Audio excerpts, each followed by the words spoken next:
하나님께서 오늘 이 스가랴 7장 1절부터 7절 본문 통해서 우리에게 주시는 말씀은 하나님이 함께 하시는 사람에 관한, 사실은 사람에 관한 것이 아니라 하나님이 함께 하시는 은혜에 관하여 우리가 하나님의 말씀을 듣겠습니다. 이 7장 전체 말씀은 두 파트로 나눠지는데, 첫 번째 파트는 하나님을 우리가 어떻게 사랑할 것인가에 대한 부분이고, 두 번째 파트는 우리가 이웃을 어떻게 사랑할 것인가에 관한 말씀입니다.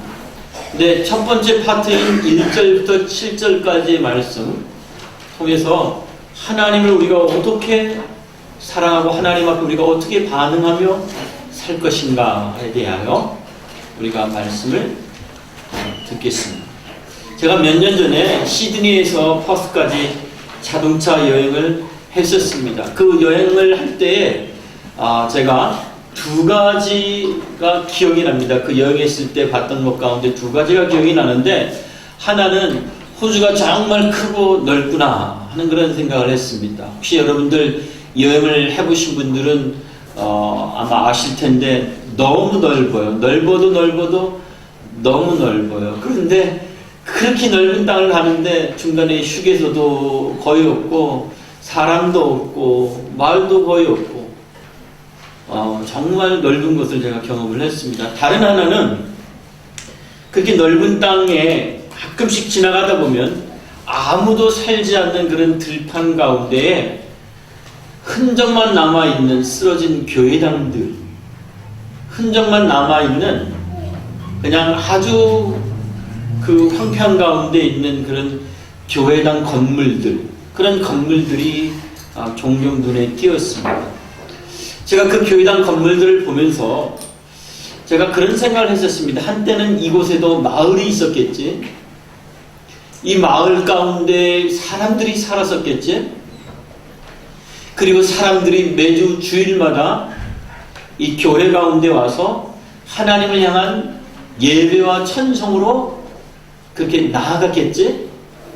그런데 지금은 사람도 없고 마을도 없고 예배도 없고 찬송도 없는 그냥 들판일 뿐이구나 라고 하는 그런 생각을 제가 했었습니다. 그 생각을 하면서 마음이 한편으로는 되게 쓸쓸하기도 했고, 건물은 남아있는데 사람도 없고 예배도 없고 찬송도 없는, 그 마음이 좀 쓸쓸했습니다. 또 다른 한편에서는 제가 당시 여행을 하던 게 교회를 잠시 제가 스톱을 하고 너무 지친 마음에 제가 좀 마음을 달래보려고 이렇게 여행을 하던 중이었는데, 하나님이 좀 허락하시면 내가 좀 이런 곳에 와서 좀 했으면 좋겠다 하고 그렇게 생각을 잠시 동안 했었습니다. 그 마음이 계속 있었던 것은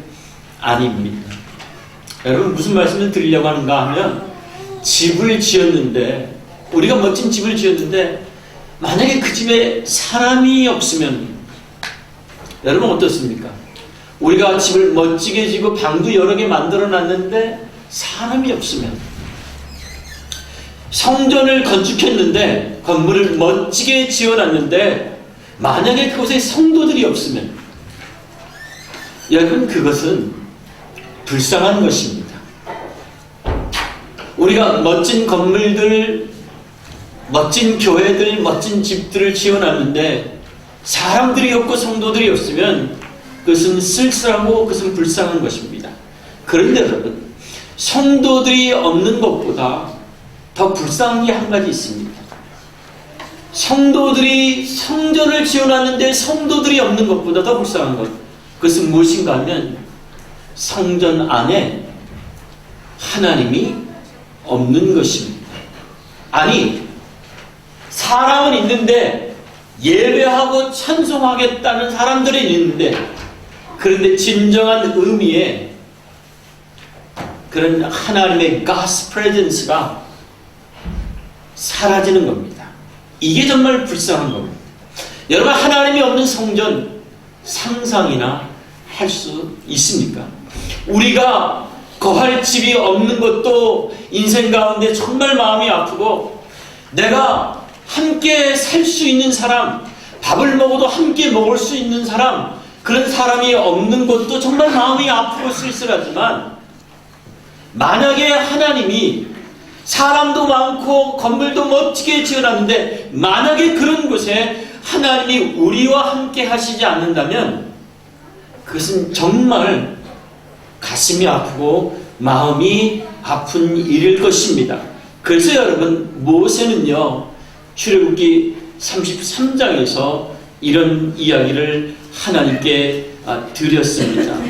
하나님 앞에 이스라엘 백성들이 하나님께 범죄한 후에 이제 하나님의 책망을 통해서 이제 혼이 난 후에 모세가 하나님께 이렇게 말씀합니다. 모세가 여호와께 아뢰되 주께서 친히 가지 아니하시려거든 우리를 이곳에서 올려 보내지 마옵소서. 나와 주의 백성이 주의 목전에 은총 입은 줄을 무엇으로 알리까? 주께서 우리와 함께 행하심으로 나와 주의 백성을 천하 만민 중에 구별하심이 아니니까.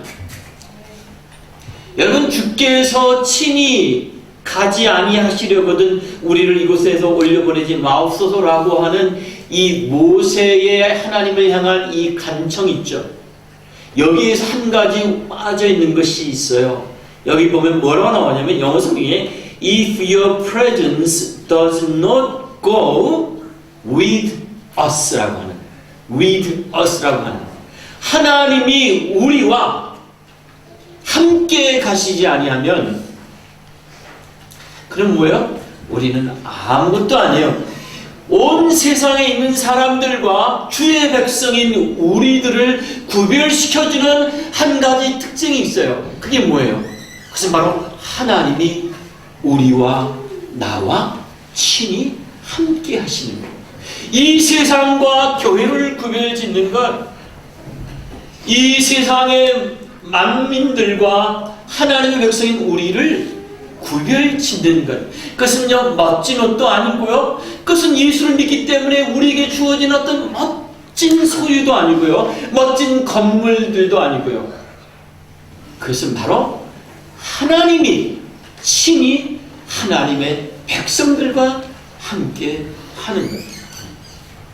여러분, 임마누엘의 하나님이 하나님의 자녀들과 함께 하는 것, 임마누엘의 하나님으로 우리 가운데 오신 예수 그리스도로 말미암아 우리가 하나님의 백성이요 하나님의 소유된 것이 우리의 삶 속에 나타나는 것. 여러분, 그것만큼 우리 삶에 복된 것은 없습니다. 사랑하는 여러분, 누구든지 그리스도 예수 안에 있는 사람에게는 하나님이 함께 하십니다. 지금 여러분 안에 하나님이 함께 하십니까? 여러분의 심령 가운데, 여러분의 가정 가운데, 그리고 오늘 우리가 예배하는 이곳 가운데 악기도 있고요, 노래하는 사람들도 있고요, 또 우리 안에 예배하는 이런 많은 사람들이 있고요, 예배의 예식이 있고 절차가 있고 헌금의 순서가 있고 우리 각종 모든 어떤 종교적인 의식들이 있는데, 그런데 만약에 우리 안에 하나님이 계시지 않는다면 우리는 정말 불쌍한 사람일 것입니다. 사랑하는 여러분, 지금 하나님이 여러분과 함께 하십니까? 그것을 어떻게 할 수 있을까요? 그래서 조건적으로 하나님이 나와 함께 하심을 우리가 확인하는 것이 아니라, 조건적으로 하나님을 끌어들이는 것이 아니라, 우리가 진짜 하나님이 함께 하시는 사람이라고 한다면 당연하게 나타나야 되는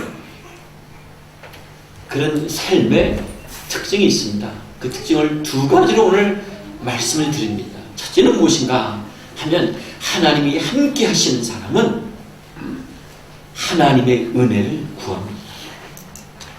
하나님이 함께 하시는 사람은 하나님의 은혜를 구합니다. 1절 말씀에 이렇게 나오죠. 다리오 왕 제4년 9째 달 곧 기슬레월 4일에 여호와의 말씀이 스가랴에게 임하니라.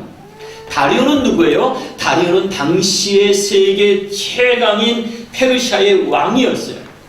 다리오의 말 한마디에 많은 사람들의 목숨이 왔다 갔다 했어요. 막강한 능력을 가졌어요. 그래서 많은 사람들이 자신들의 삶을 의지했어요. 그래서 무엇이든지 복된 것을 구하려고 하면, 무엇이든지 내 인생 가운데 유익이 되는 어떤 도움을 원하면, 결국 그 모든 것의 궁극적인 출발점은 다리오 왕이에요. 다리오가 복을 줘야 되는 거예요. 그런데 여러분, 이 7장 말씀 속에 이 다리오로 시작하는 이 본문 속에서 지금 2절 말씀 가운데 하나님은 뭔가 다른 메시지를 주십니다. 무엇인가 하면, 그때에, 다리오가 통치하는 그때에 베델 사람이 사레셀과 네겝멜렉과 그의 부하들을 보내어 여호와께 은혜를 구하고, 지금 사람들이 하나님께 뭔가를 간청하려고 찾아옵니다. 누구에게 찾아와요? 다리오가 아니라 하나님께 찾아옵니다.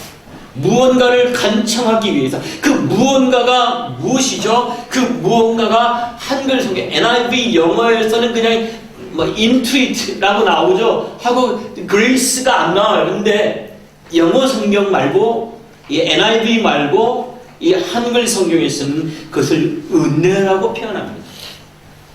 지금 베델에 있는 사람들이 지금 다리오에게 사람들을 보내서 다리오가 아니라 하나님께 무언가를 요청을 하는 것이 바로 은혜입니다. 여러분, 다리오가요, 무엇이든지 다 줄 수 있고 빼앗을 수 있는 왕이었어요.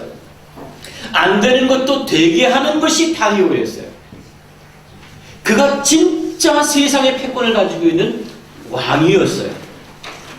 그런데 여러분, 이 1절과 2절을 통해서 하나님이 보여주시는 건 뭐예요? 하나님은요, 그런 막강한 다리오를 왕으로 세우시기도 하고 그 자리를 빼앗기도 하시는 왕이라고 오늘 말씀이 우리 가운데 표현을 합니다. 그래서 4절 말씀에 뭐라고 이야기해요? 만군의 여호와의 말씀이 내게 임하여 이르시되, Then the word of the Lord Almighty. Almighty가 뭐예요? All plus mighty죠. 그죠? 모든 능력의 하나님. 하나님을 표현할 때 어떻게 해요? 지금 킹 다리우스 옆에다 놓고 지금 전능하신 하나님의 이름을 지금 이야기를 하고 있어요. 기록을 해놓고 있어요. 만군의 여호와, the Lord Almighty. 즉 하나님이 다리오보다 더 크고 위대하신 왕이라고 하는 거예요. 사랑하는 여러분, 참된 신앙은요, 이 만군의 하나님을 왕으로 인정하는 거예요. 참된 신앙은요, 참된 은혜는요, 만군의 왕이신 하나님, 그 하나님 앞에 나아갈 때 그것이 바로 은혜가 되는 거예요. 그 하나님께 은혜를 구하는 것, 그것이 바로 신앙이에요. 우리의 신앙에 대해서 오늘날은요, 우리가 종교적으로 얼마나 많은 표현들과 얼마나 많은 프로그램들과 얼마나 많은 이벤트들을 가지고 우리를 종교적으로 설명을 해요. 우리의 신앙을.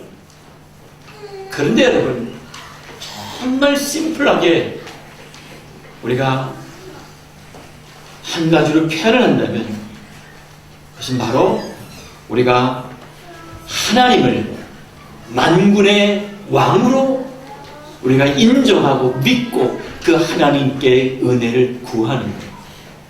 그게 여러분 기독교 신앙의 핵심입니다. 여러분, 은혜라고 하는 것은요, 우리에게 무엇인가 귀한 것을 선물하시는 하나님의 은혜입니다. 그 하나님의 은혜는요, 우리에게 어떻게 나타나느냐? 우리를 구원함으로 나타내요. 우리를 가르치심으로 나타내요. 우리를 인도하심으로 나타내요.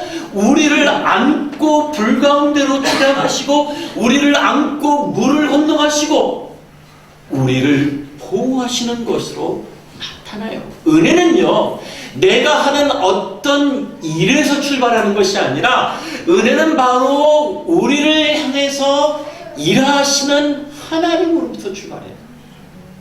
우리를 위하여, 여러분의 구원을 위하여, 여러분의 복된 인생을 위하여 일하시는, 역사하시는 하나님의 일이 뭐예요? 하나님의 행위가 그게 바로 은혜예요. 그런 면에서 우리 모두는 이미 하나님의 은혜를 받은 사람들이에요.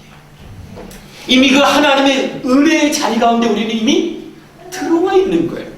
하나님의 은혜가 우리를 지금까지 인도하셨음으로 인해서 우리는 하나님의 은혜의 백성이 된 것입니다. 사랑하는 여러분, 참된 신앙은 이 은혜의 하나님께 나오는 것입니다. 하나님의 도움만이 우리를 살릴 수 있는 줄 믿고 하나님께 나와 도움을 요청하는 것이 참된 신앙입니다. 그래서 히브리서 11장 6절에 보면 믿음이 없이는 하나님을 기쁘시게 하지 못하나니 하나님께 나아가는 자는 반드시 그가 계신 것과 또한 그가 자기를 찾는 자들에게 상 주시는 이심을 믿어야 할지니라. 아멘. 사랑하는 여러분, 믿으십니까? 하나님께서 살아계신 것을 믿으십니까? 하나님이 반드시 그의 사랑하는 자녀들과 함께 하심을 믿으십니까? 하나님께서 하나님을 바라보고 하나님의 은혜를 구하고 하나님의 얼굴을 구하는 자들에게 하나님께서 상 주시는 이심, 하나님이 그 얼굴을 비춰주시고 하나님이 그 은혜의 손길로 보호하여 주시는 것을 믿으십니까? 여러분, 우리는 예배 가운데 나올 때에 무엇을 기대하고 나오십니까? 우리가 무엇을 구하며 나오십니까? 하나님의 백성들은 하나님의 은혜를 구합니다. 물론 여러분, 사람이 보기에는요, 다리오가 밥줄이에요. 다리오가 내 명줄이에요. 이게 확실해요. 우리가 이렇게 주일날 예배를 하지만 실제 일주일 내내 세상 삶 속에 들어가서 우리가 경험하는 것은 뭐냐면 눈에 보이지 않는 하나님이 내 명줄, 내 라이프라인이 아니라 내 라이프라인은 누구예요? 이 세상에 있는 내 보스예요. 그 보스가 내 명줄이에요. 그게 우리의 삶에서 현실적으로 느끼고 온 세상에 있는 사람들이 날마다 우리에게 가르쳐주는 메시지예요. 그래서 다리오에게 잘 보여야 내가 성공할 것 같고 다리오의 눈에 제대로 띄어야 내가 출세할 것 같아요. 그런데 여러분, 이거 다 아시죠? 분명한 건 뭐예요? 다리오는 지금 어디에 있어요? 다리오는 지금 무덤에 있어요. 아니, 그 무덤이 어디 있는지도 몰라요. 다리오는 지금 흔적도 없어요. 사랑하는 여러분, 그러나 하나님은 지금도 살아계십니다. 하나님은 지금도 우리의 심령 가운데 우리의 삶 속에 하나님은 아주 구체적으로 우리 안에 일을 하십니다. 하나님은 그분의 성령을 통해서 우리를 지도하시고 가르치시고 인도하시고 깨닫게 하시고 우리 안에 힘을 주시고 우리 안에 확신을 주시고 하나님을 바라보게 하십니다. 믿으십니까? 여러분, 하나님이 함께 하시는 사람은 그래서 다리오가 아니라 하나님께 은혜를 구합니다. 그러므로 사랑하는 여러분, 하나님의 은혜를 구하십시오. 세상에 나를 도와줄 분이 많지만 힘센 분들도 많지만 하나님만이 the most powerful 하십니다. 하나님이여 나를 도와주시옵소서. 하나님이여 내게 은혜를 베풀어 주시옵소서. 여러분, 이렇게 하나님의 은혜를 매일매일 찾는 사람이 하나님이 함께 하시는 사람이에요. 하나님이 여러분과 함께 하시는 것을 어떻게 확인해요? 여러분들이 누구에게 은혜를 구하는가? 하는 것을 통해서 우리는 하나님이 내 안에 나와 함께 동행하시는가를 우리는 확인을 하게 되는 것입니다. 사랑하는 여러분, 전 세계에서 자살률이 제일 높은 나라가 대한민국이라고 합니다. 사랑하는 우리 조국 대한민국이 전 세계에서 자살률이 제일 높답니다. 글쎄, 최고가 할 게 없어서 그게 최고가 하는지. 그런데 여러분, 누구 때문에 이 자살률이 최고인 줄 아십니까? 젊은 사람들의 자살률은요, 다른 나라들과 비교해서 거의 차이가 없답니다. 젊은 사람들이 대한민국에 사는 젊은이들만 힘이 들어서 다들 죽는 것 같고, 대한민국에 있는 우리 청소년들만, 아이들만 힘이 들어서 다 죽는 것 같은데, 대한민국의 젊은 사람들의 자살률은 다른 나라하고 거의 차이가 없답니다. 진짜 대한민국의 자살률의 진짜 원인은 노인 자살률 때문이라고 합니다. 노인 자살률. 노인 세대의 4분의 1이 독거노인들이에요. 근데 이 독거노인 분들이 쓸쓸하기도 하지만 실제 생활 능력이 없어요. 경제적인 능력이 없어요. 몸은 점점 약해지고 병들어요. 약값도 들어가죠. 병원비도 들어가죠. 옆에 나를 도와줄 만한 식구들도 별로 없죠.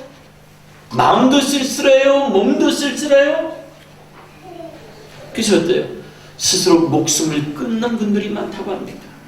그런데 정책은 주로 젊은 세대들 구제하는 곳에 초점이 맞춰져 있어요. 문제는 뭐냐면 제한된 재정 때문에 결국 세대와 세대 간의 충돌이 지금 많이 나타나고 있어요. 여러분, 우리 조국 대한민국에 가장 필요한 게 무엇인가? 다른 게 아니라 하나님의 은혜가 필요합니다. 우리 노인 세대에 하나님의 은혜가 필요합니다. 그리고 젊은 세대들에게도 하나님의 은혜가 필요합니다. 사랑하는 젊은 성도들에게 권합니다. 우리 청년들에게 권합니다.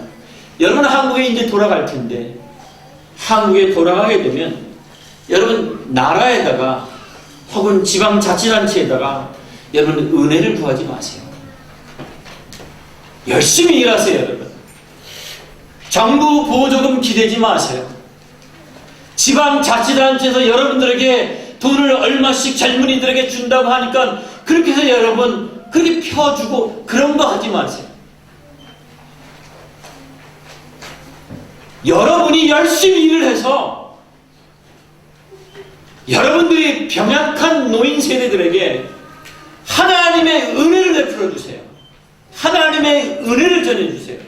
정치인들이 주는 그런 보조금으로 살지 말고 술 줄이세요. 여러분, 담배 줄이고 로또 사지 말고 건강한 몸으로 일해서 하나님의 은혜가 필요한 사람들을, 그런 사람들을 도와주세요. 아, 일하고 싶은데 일자리가 없어요. 여러분, 그러지 말고 하나님께 나아가세요. 다리우스는 일자리를 못 만들어줘도 하나님 우리를 도와주옵소서.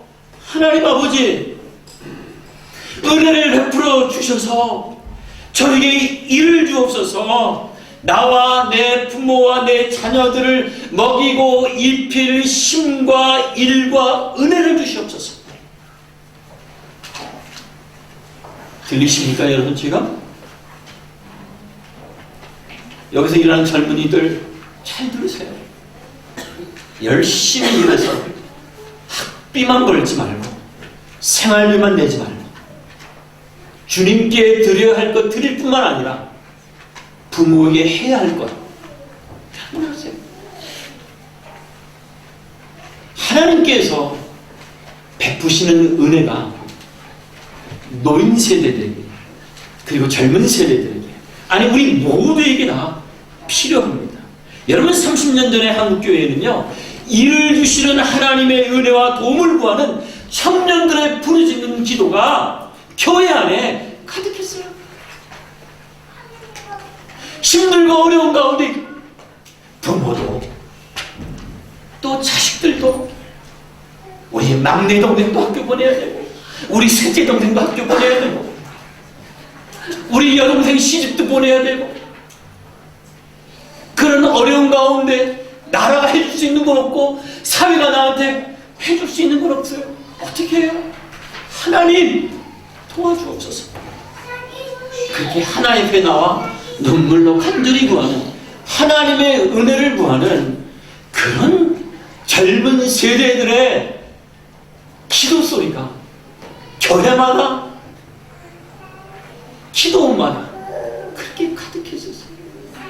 사랑하는 여러분, 베델 사람처럼 그 은혜를 다리오가 아닌 하나님께 구하기 바랍니다. 하나님의 은혜를 구하는 교회의 젊은 세대, 여러분, 교회가 일어나야 돼요. 교회의 젊은 세대들이 일어나야 돼요. 이 세상에 있는 청년들과 교회의 청년들이 다른 것이 무엇이냐? 다른 것이 무엇이냐? 하나님이 함께 하시고 하나님의 은혜가 함께하는, 그것이 바로 교회의 젊은이들이 다른 것입니다. 여러분, 하나님의 은혜를 구하는 교회의 젊은 세대에 하나님이 은혜로 함께 하실 것입니다. 두 번째 우리가 생각해야 되는 것은, 하나님이 함께 하시는 사람은 하나님을 구합니다. 하나님을 구합니다. 여러분, 우리가 구해야 할 은혜 중에 가장 큰 은혜가 무엇입니까? 하나님입니다. 하나님이 주시는 선물 중에 가장 큰 선물이 하나님입니다. 왜요? 먹을 것도 마실 것도 입을 것도 잠깐이면 사라지죠. 그런데 뭐예요? 하나님만은 영원하세요. 하나님만은 완전하세요. 오늘 3절에 사람들이 하나님께 이런 질문을 합니다. 우리가 금식을 계속해야 합니까? 만군의 여호와의 전에는 제사장들과 선지자들에게 물어 이르되 내가 여러 해 동안 행한 대로 5월 중에 울며 근신하리까? 지금 내가 계속적으로 금식해야 됩니까? 지금 묻습니다. 여러분, 이스라엘은요, 바벨론에게 망한 후에 지금까지 약 70년 동안 매년 5월과 7월에 금식을 했어요. 매년 5월과 7월에 금식을 했어요. 그런데 여러분, 이 금식을 계속해야 됩니까? 라고 하나님의 그 어드바이스를, 하나님의 어떤 뜻을 구하는 거예요. 그런데 여러분, 거기에 대해 하나님이 지금 4절부터 6절까지 사이에서 대답을 해주시는데 이런 말씀을 했어요. 너희들이 지난 70년 동안 매년 5월 그리고 7월에 했던 그 금식이 진짜 나를 위하여 한 것이냐? Was it really for me that you fasted? Your fasting, was it really for me? 너희들이 금식을 한 것이 나를 위한 것이냐? 이스라엘의 질문은 금식을 해야 합니까? 말아야 합니까? 였지만 하나님의 대답은 이거죠. 왜 하느냐는 거죠. 목적이 무엇이냐는 거죠. 지금 역으로 질문을 던지신 거예요. 무슨 뜻이에요? 여러분, 금식이 중요하지만 왜 하느냐가 본질적으로 더 중요하다는 거예요. 공부도 중요하고 돈 버는 것도 중요하고 노래하는 것도 중요하고 결혼하는 것도 중요하고 예배당 빌딩하는 것도 중요하고 다 중요하지만 그것보다 더 중요한 건 뭐냐? 무엇을 위해서? 그 목적이 무엇이냐는 거죠. 여러분, 사람의 제일 되는 목적은 하나님께 영광을 돌리고 그를 영원토록 기뻐하는 거죠. 그리고 그를 기쁘시게 하는 삶을 살아가는 것이죠. 여러분, 이스라엘의 금식에는요 70년 동안 금식을 하긴 했어요. 70년 동안 교회 다니고 70년 동안 나름대로 신앙생활을 했어요. 그런데 뭐예요? 이게 없었어요. 뭐가 없었어요? 1년에 최소한 2번씩 민족적으로 금식했지만 그들의 금식에는 하나님을 위한 하나님의 영광이 없었어요. 그들이 금식하고 슬퍼했던 것은 자신들이 당한 고통과 무너진 자존심과 실패였던 것이지 그들 안에 사라진 하나님을 위하는 마음, 하나님의 영광을, 하나님의 기쁨을 위한 그런 금식은 없었던 거예요. 너희들의 금식이, 너희들의 예배가, 너희들의 찬송이 정말 나를 위해서 하는 것이냐? 나를 위해서 하는 것이다. 그들이 말하는 은혜는 뭐예요?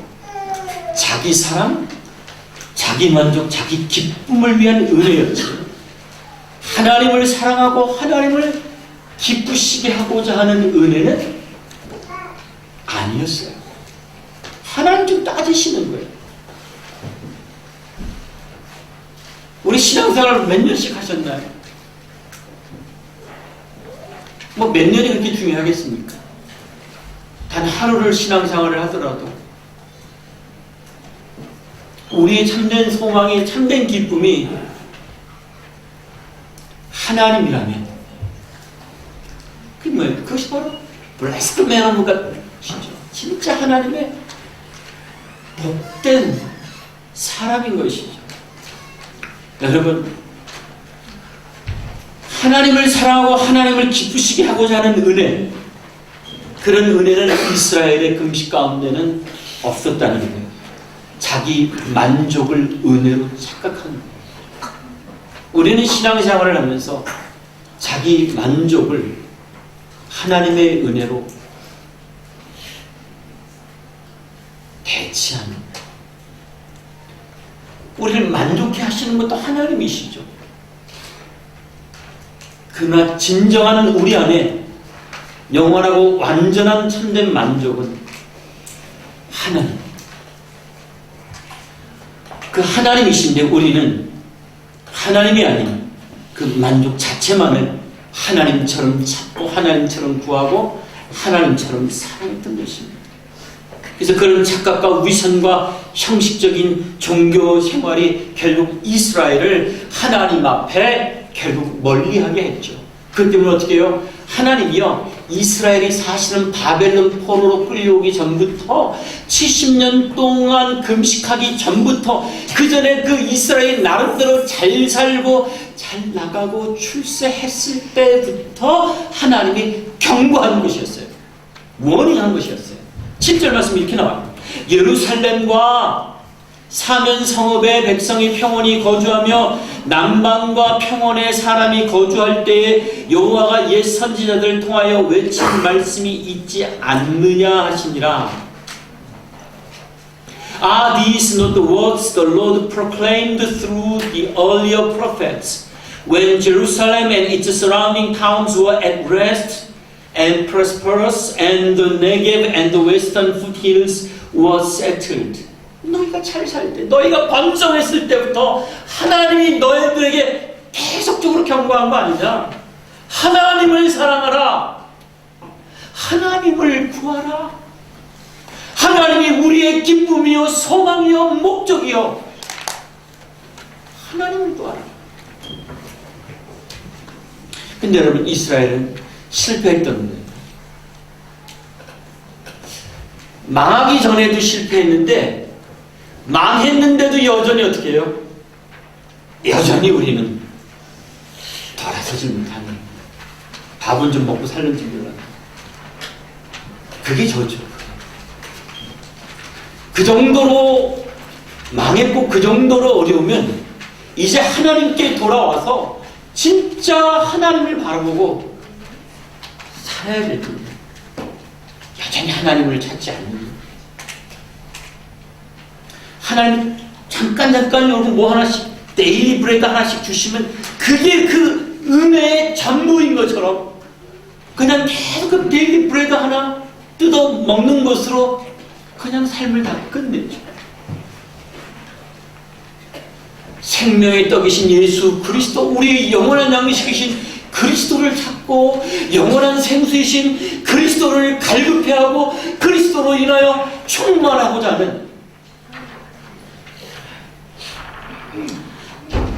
여러분 그런 마음 없이 우리가 살아가는 것, 그게 바로 실패죠. 여러분, 이렇게 실패한 이스라엘 대신에 하나님이 새롭게 시작하시는 하나님의 나라와 하나님의 교회를 건축하기 위해서 예수님께서 마태복음 5장에서 팔복을 말씀하십니다. 어떻게 말씀하세요? 심령이 가난한 자는 복이 있다니. 심령이 가난한 자는 복이 있나니. 천국이 그들의 것입니다. 애통하는 자는 복이 있나니 그들이 위로를 받을 것이며, 온유한 자는 복이 있나니 그들이 땅을 기업으로 받을 것이며, 의에 줄이고 목마른 자는 복이 있나니 그들이 배부를 것이며. 여러분, 이 팔복이 우리에게 가르쳐주는 바가 무엇이죠? 이 팔복의 핵심이 무엇이죠? 팔복의 핵심은요, 복 있는 사람은 하나님이 함께 하시는 사람이에요. 복 있는 사람은 하나님의 함께 하심을 날마다 갈급해 합니다. 여러분의 통장의 잔고에 관계없이 돈이 많으나 적으나, 내 옆에 사람들이 많으나 적으나, 내 육신이 약해지나 강건해지나 상관없이 늘 언제나 하나님이 나의 복입니다. 하나님이 나의 힘입니다. 하나님이 나의 기쁨이요, 자랑이요, 영광이요, 소유입니다. 여러분, 그것이 바로 복 있는 사람이죠. 하나님이 함께 하시는 사람은요, 제일 먼저 누구를 찾아요? 하나님이 함께 하시는 사람은 하나님을 찾아요. 복 받은 사람은 그 삶의 특징이 뭐예요? 하나님을 찾아요. 하나님의 복의 그 놀라운 은총을 모르는 이 세상에 있는 사람들은 하나님을 찾을 수가 없어요. 아침에 일어나면 제일 먼저 찾는 게 뭐예요? 제일 먼저 찾는 게 뭐예요? 스마트폰을 찾아요. 스마트폰을 찾으면 정말 스마트해지나요? 점점 더 바보 되지 않나요? 아이는요, 아이의 인생에서 가장 첫 번째 우선순위는 부모예요. 엄마고 아빠예요. 아무리 뭐가 있어도 엄마 아빠가 자기 눈에 보이지 않으면, 자기 인식 가운데 사라지게 되면 아이는 우는 거예요. 갈급한 거예요. 엄마가 내 눈에 보일 때까지 배고픈 거예요. 애통하는 거예요. 하나님, 하나님이 정말 배가 고파요. 사랑하는 여러분, 하나님은 우리를 복 주셔서 우리를 택하시고 우리를 믿음으로 구원하여 주시고 점점 예수 그리스도를 닮아가도록 하셨어요. 그러므로 여러분, 우리의 기쁨은 오직 하나님이십니다. 그래서 예수님은 요한복음 8장 29절에서 이렇게 말씀하셨어요. 나를 보내신 이가 나와 함께 하시도다. 나를 보내신 이가 누구예요? 하나님 아버지세요. 나는 항상 그가 기뻐하시는 일을 행함으로 나를 혼자 두지 아니하셨느니라. The one who sent me is with me. He has not left me alone. 그 다음 말씀을 기억해야 돼요. For I always do what please Him. 예수님은요, 자신의 삶과 사역을 설명할 때 초점이 어디에 있었어요? 나를 보내신 하나님을 기쁘시게 하는,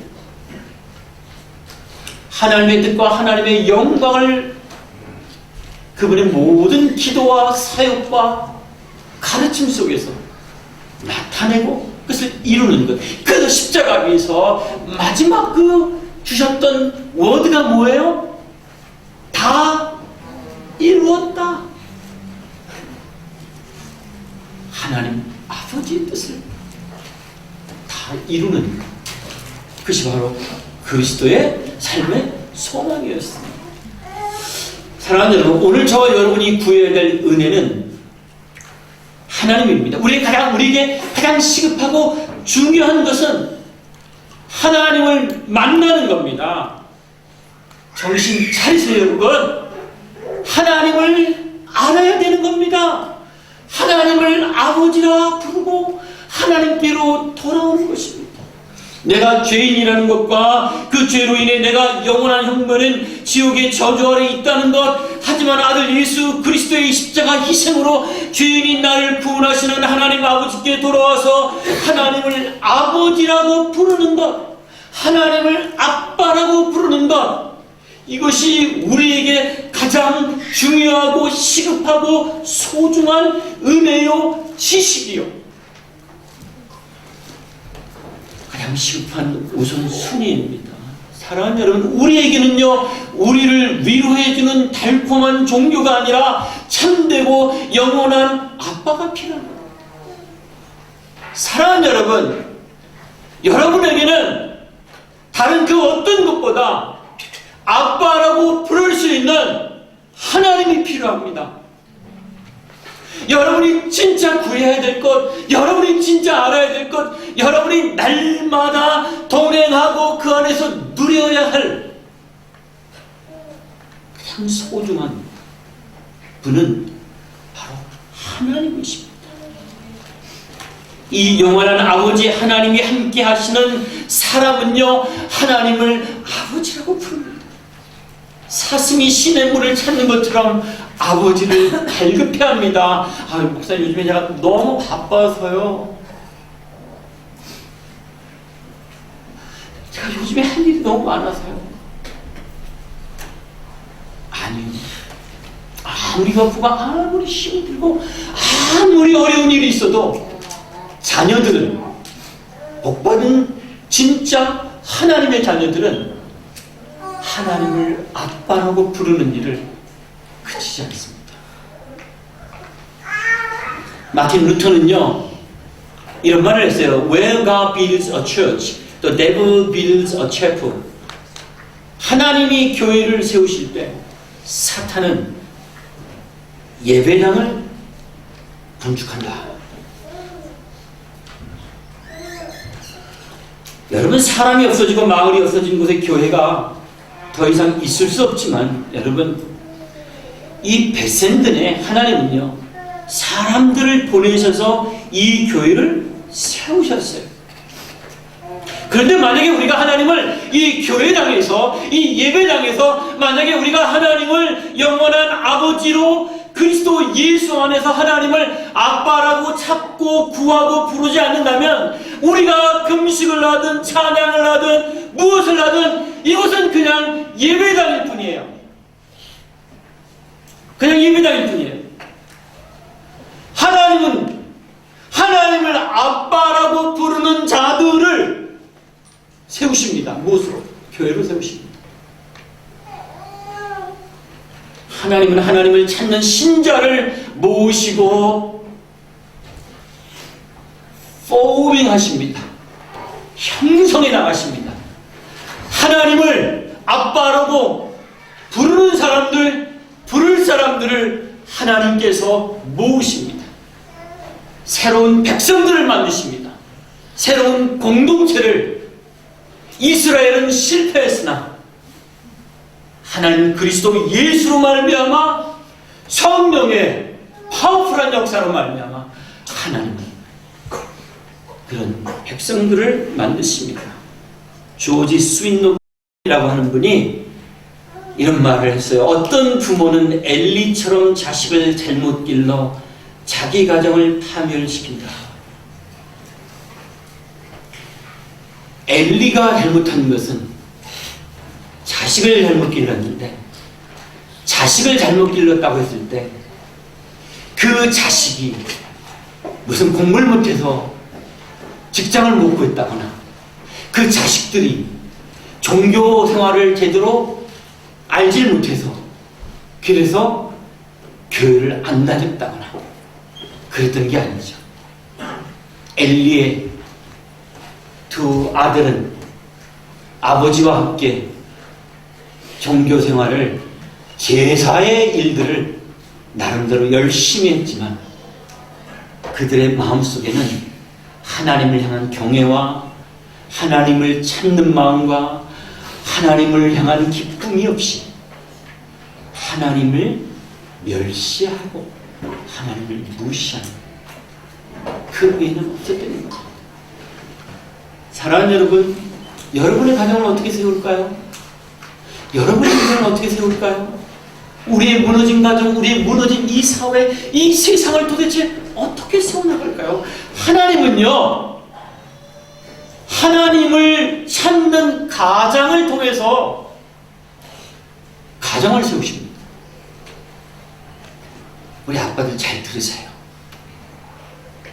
가정을 세우는 건 누가 대신해 주는 거 아니에요. 옆집 아저씨가 대신해 주는 거 아니에요. 정부가 해주는 거 아니에요.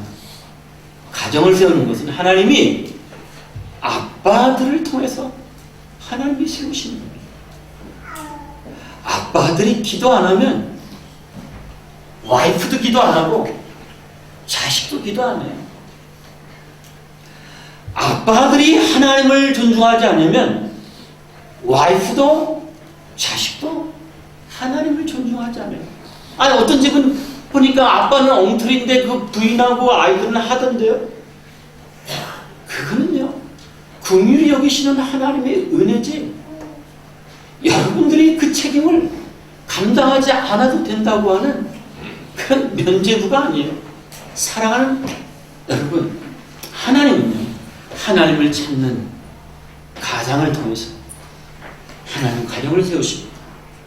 하나님은 하나님을 찾는 성도를 통해서 교회의 리더들을 통해서 함께하는 팔로워들을 통해서 하나님은 교회를 세우십니다. 여러분은 하나님의 자녀입니까? 하나님이 여러분의 아빠입니까? 여러분 안에 지금 아버지 하나님께서 함께 하십니까? 우리 교회에 하나님이 함께 하십니까? 그 증거가 무엇입니까?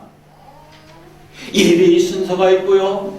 우리가 어떤 이런 것들이 잘 되어 있어요. 감사한 일이죠. 그런데 여러분, 진짜 하나님께서 우리 가운데 세우시기 원하시는 것은 바로 하나님을 찾는, 하나님을 구하는, 하나님을 부르짖는 하나님의 새로운 백성들. 그 백성들을 하나님은 우리 가운데 해주십니다. 하나님을 찾고 구하고 부르는 교회와 가정에 하나님이 함께 하십니다. 아들 예수 그리스도의 이름으로 하나님을 찾는 것이 교회고 신자입니다. 이 교회가 여러분들이 정말 하나님, 나는 하나님 외에는 없습니다. 하나님을 찾고 하나님을 사랑하고 하나님의 은혜의 도움을 바라는 그런 복된 하나님의 사람으로 살아가길 바랍니다. 우리 삶과 우리 가정과 우리 교회가 하나님이 함께 하심의 증거가 분명하게 나타나고 그 은혜가 나타나고 그 열매가 나타나는 그런 복된 곳으로 이 교회가 세워지고 여러분들 가정이 세워지고 우리 각자의 삶이 하나님 앞에서 그렇게 세워지고 변화되고 회복되고 복으로 충만하기를 주님의 이름으로 부탁을 드립니다.